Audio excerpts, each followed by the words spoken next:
Hello viewers, मेरा नाम है फ़याज़ खालिद और आज मैं हूँ सचिन जैन सर के साथ। ये बहुत बड़े राइटर हैं और इन्होंने कई किताबें लिखी हैं, जिनमें कई किताबें को-ऑथर्ड हैं इनकी और कई सेल्फ पब्लिश्ड किताबें हैं। तो बेसिकली इनका इनका जो ऑब्जेक्टिव है किताबों में आपको किताबों के ज़रिए बताने का, वो ये है लाइफ से रिलेटेड। लाइफ कोच हैं एक तरह के, और प्रैक्टिकल एस्पेक्ट्स में कैसे आप इस चीज़ को इम्प्लीमेंट कर सकते हैं, उन उसके लिए किताबें हैं।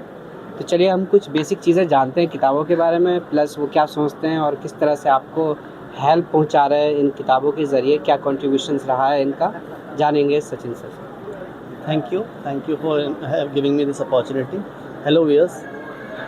So अगर मैं एक सिंपल सा क्वेश्चन पूछता हूँ सभी से कि आप खुश हैं, बहुत लोग बहुत ही रुक के आंसर देते हैं हाँ, और सोचते हैं कि क्या रियल में वो खुश हैं कि नहीं हैं, क्योंकि आज की तारीख में खुशी की परिभाषा डिफाइंड नहीं है। हमें यही नहीं पता है कि हम कहाँ जा रहे हैं, क्यों जा रहे हैं, कब तक पहुँचेंगे। तो कहीं ना कहीं हमारा अपना जो डेस्टिनेशन या गोल है वो ही क्लियर नहीं है। हम कुछ कर रहे हैं जो होता जा रहा है। Anyway, coming to the event today, इस पूरी क्वेश्चन में जो इम्पोर्टेंट था वो ये था कि एक आदमी खुद की बात हो रही है यहाँ पे। मैंने एक बुक लिखी है, it is for now working professional can make an effective foundation to enhance their salary within a year. The book का नाम है how to grow your peanuts. अब जिन्होंने नाम सुना होगा वो ये सोच रहे होंगे, अरे ये तो मूंगफली उगाने की बात हो रही। नहीं, जैसे ईट द फ्रॉग एक टाइम मैनेजमेंट के ऊपर बुक है, वो बहुत फेमस बुक है, उसी तरह से how to grow your peanuts एक वर्किंग प्रोफेशनल के लिए अपने करियर में स्टार बनने के लिए लिखी गई है। मैंने पीनट्स क्यों यूज़ किया है कि जब भी मैं अपने फ्रेंड्स से मिलता था या किसी कॉर्पोरेट में जाता था, बात करता, भाई क्या चल रहा है तेरा और क्या सैलरी चल रही, उसके मुंह से सिर्फ एक ही शब्द निकलता, भाई पीनट्स मिलते हैं मेरे को मेरे काम के। तो मैंने उसी वर्ड्स पीनट्स को थोड़ा सा ब्रेक किया है, which made me connected to that. So P is the purpose of your living. हम जॉब क्यों कर रहे हैं? पैसा कमाने के लिए नहीं कर रहे हैं। हमारा एक अल्टीमेट एम होना चाहिए जो कि लॉन्ग टर्म में अगर सेटिस्फाई नहीं हुआ तो चाहे कितने भी प्रमोशन मिल जाएं, चाहे कितने भी इंक्रीमेंट्स मिल जाएं, सेटिस्फेक्शन नहीं मिलेगा। That means money is not the only reason to do a job, so there has to be a purpose behind it. Then next E is equanimity. कई बार इतने स्ट्रेसफुल सिचुएशंस होते हैं जिसमें आप अपने इमोशंस पे कंट्रोल नहीं रख पाते हो और रिस्पॉन्ड कर देते हो या रिएक्ट कर देते हो, रिस्पॉन्ड नहीं करते हो। We should respond, we should understand कि भाई सामने वाला भी तो सही हो सकता है ना उसके सिनेरियो के हिसाब से। इक्विनिमिटी बहुत इंपॉर्टेंट है आज की तारीख में, उससे बहुत सारे रिलेशंस आपके बच जाते हैं। Third is attitude. आपका एटीट्यूड क्या है अपनी जॉब के लिए? कल ही मैं पीछे एक केबिन में बात कर रहा था एक बंदे से, कहता है मैं तो नौकर हूँ, मेरा मालिक जानने का क्या होता है। आप ये सोचो कि नौकर मालिक का रिलेशन नहीं है आज की तारीख में। सीईओ ने आपको हायर किया है अपने ड्यूटीज़ को एग्जीक्यूट करने के लिए, आप उसके बिहाफ पे काम कर रहे हो, आप उसको रिप्रेजेंट कर रहे हो, तो आप नौकर कैसे हुए? You have to have that attitude of representing a company. And for networking. हम इस इवेंट में हैं, हम लोगों से मिलने की बजाय खाली कार्ड्स इकट्ठे कर लेते हैं, और ऐसा कई बार होता है। हम जाते हैं, अरे भैया let's exchange the card exchange करने के बाद क्या होता है, वो किसी साइड में रख दिए जाते हैं, कोई फ़ायदा नहीं है। नेटवर्किंग ऐसी होनी चाहिए कि अगर ये मेरे को आज के बाद मिलें या मैं इनको मिलूं तो हंस के मुस्कुरा के, और हम एक दूसरे को कैसे कनेक्टेड हैं मन से, वो होना चाहिए नेटवर्किंग। देन आपके अनवेवरिंग एथिक्स होने चाहिए, चाहे कोई देख रहा है या नहीं देख रहा है। If you are doing right, it has to be always right. Unwavering ethics, आप गलत भी कर दोगे किसी को बिना बताए, आप सेल्फ से आगे नहीं पीछे नहीं जा सकते। Then T is time management. बिना टाइम मैनेजमेंट के कोई भी वर्किंग प्रोफेशनल अपनी लाइफ में कुछ नहीं कर पाएगा। Very important. किसी चीज़ का स्टार्ट अगर एंड नहीं आपने फिक्स किया है तो वो एंडलेस जर्नी हो जाती है। And last and not the least, self learning. आपका मोबाइल हर दिन अपडेट होता है, हर दिन अपडेट आते हैं, जी। लेकिन आपने लास्ट अपडेट अपने आप कब किया है मुझे नहीं पता। हम लोगों ने 3-3 4-4 साल कुछ पढ़ाई तक नहीं करी है कि क्या चल रहा है। बहुत सारे लोगों के साथ हुआ है ये, और एंड में क्या होता है, they get obsolete and fired out.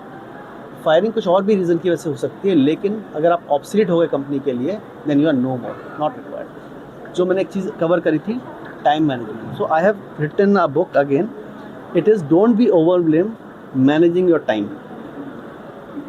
Very practical book, मेरी प्रैक्टिकल लर्निंग से है, ये कोई थ्योरी नहीं है। हम टू डू लिस्ट तो बनाते हैं, लेकिन टू डू लिस्ट में कौन सा काम पहले करना है, कौन सा काम बाद में करना है, ये कभी नहीं सोचते हैं। ये सिस्टमेटिक प्रोसेस जो Yes. है इस किताब के ज़रिए बताने की दूसरा, कोशिश की गई। आपने ध्यान दिया होगा कि काम जो सबसे इजी होते हैं ना, आप सबसे पहले उनको फिनिश करते हैं। एग्जैक्टली।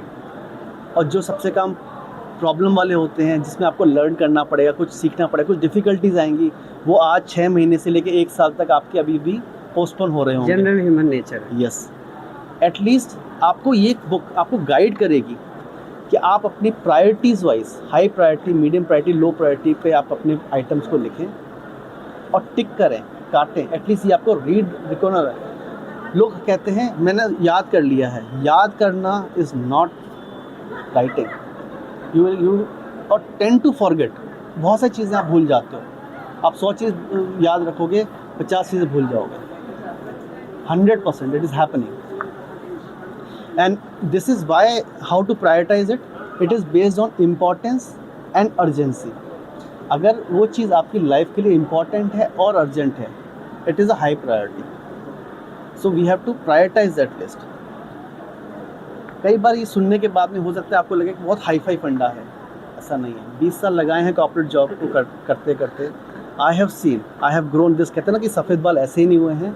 सफ़ेद बाल होने के पीछे 20 साल का अनुभव है, और इस 20 साल के अनुभव को लेके मैंने बहुत ही एक ईजी प्रोसेस बनाया है।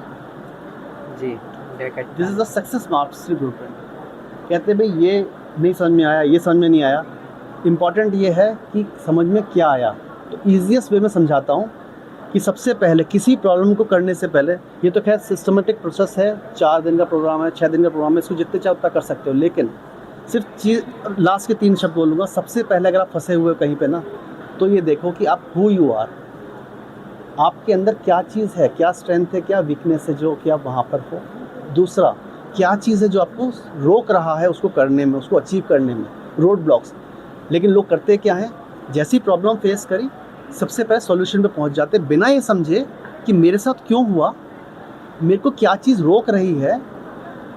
पहले क्या करते, एक्शन ले लेते। नहीं, पहले ही समझो कि मैं क्या हूँ, मेरे को क्यों प्रॉब्लम हो रही है। फिर ये देखो क्या मेरा एनवायरनमेंट, मेरे साथ के लोग मुझे सपोर्ट नहीं कर रहे हैं, मेरा सपोर्ट कौन कर रहा है, और फिर उसके बाद उसका प्लान बनाओ। सो 3 स्टेप प्रोसेस है सक्सेस मास्टरी ब्लूप्रिंट का। So in any way this is what I brought it for this world book fair. ठीक है सर, आपने बाकी अदर बुक्स में को-ऑथर्स रहे हैं, और ये आपने अपनी खुद की लिखी हुई किताबें हैं। सर क्या ये मार्केट में अवेलेबल है? हाँ, all these are available in market. Amazon पे मैंने स्कैन कोड बनाया हुआ है, ये चैम्पियंस ऑफ चेंज अवेलेबल है। उसके बाद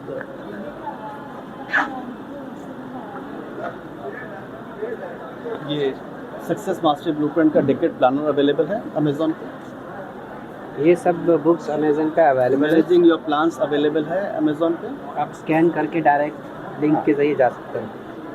और जो लास्ट जो आज मेरे वर्ल्ड बुक फेयर में जो ये लॉन्च करी है मेरी ड्रीम बुक है, ये how to grow your peanuts, ये भी अवेलेबल है। तो सर ये आज आपने बुक लॉन्च किया है जो जिसका आपने यहाँ दिखाया, ई बुक आपने लॉन्च किया है, तो क्या इसके फिजिकल कॉपी भी अवेलेबल होंगे? हाँ, फ्यूचर अनदर 15-20 डेज। ओके,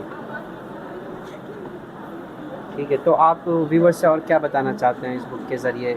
जो आपने बेसिक चीज़ें बताई कि वो किस तरह से अपने प्रॉब्लम को टैकल कर सकते हैं, किस तरह से अपनी जो मेन इश्यूज़ है उसको डिटेक्ट करके और फिर उसको किस तरह से ओवरकम हो सकता है। मैं सिर्फ एक ही चीज़ पे हमेशा पॉइंट करना चाहता हूँ, दैट इज़ इक्विनिमिटी।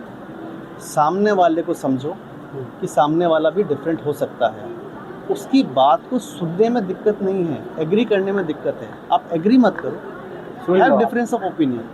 आप सॉफ्टली पोलाइटली कह दो कि आई एग्री टू डिसएग्री, कोई दिक्कत नहीं है, लेकिन आर्ग्यूमेंट्स मत करो। आर्ग्यूमेंट में जाते ही आपके रिलेशनशिप ख़राब होते हैं, आपकी इतनी पुरानी दोस्ती ख़राब हो सकती है।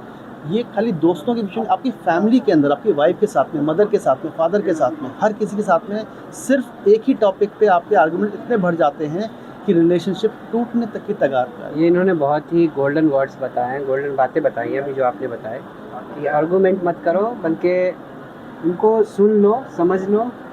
अगर डिसएग्री करते हो तो ठीक है, एग्री करते हो तो भी क्योंकि कहते हैं ना कि एक बड़ा पुरानी कहावत है, अनेकता में भी एकता। एकता। बहुत पुराने शब्द हैं, लेकिन ये आज भी मैं फील करता हूँ, अगर हम समझ जाते हैं तो हम बहुत सारे रिलेशंस को तोड़ने से बचा लेंगे। एग्जैक्टली। इसी तरह से जो कोड था यूनिटी डाइवर्सिटी यूनिटी, तो उन्हीं पे इनका मेनली फोकस्ड है। एग्जैक्टली।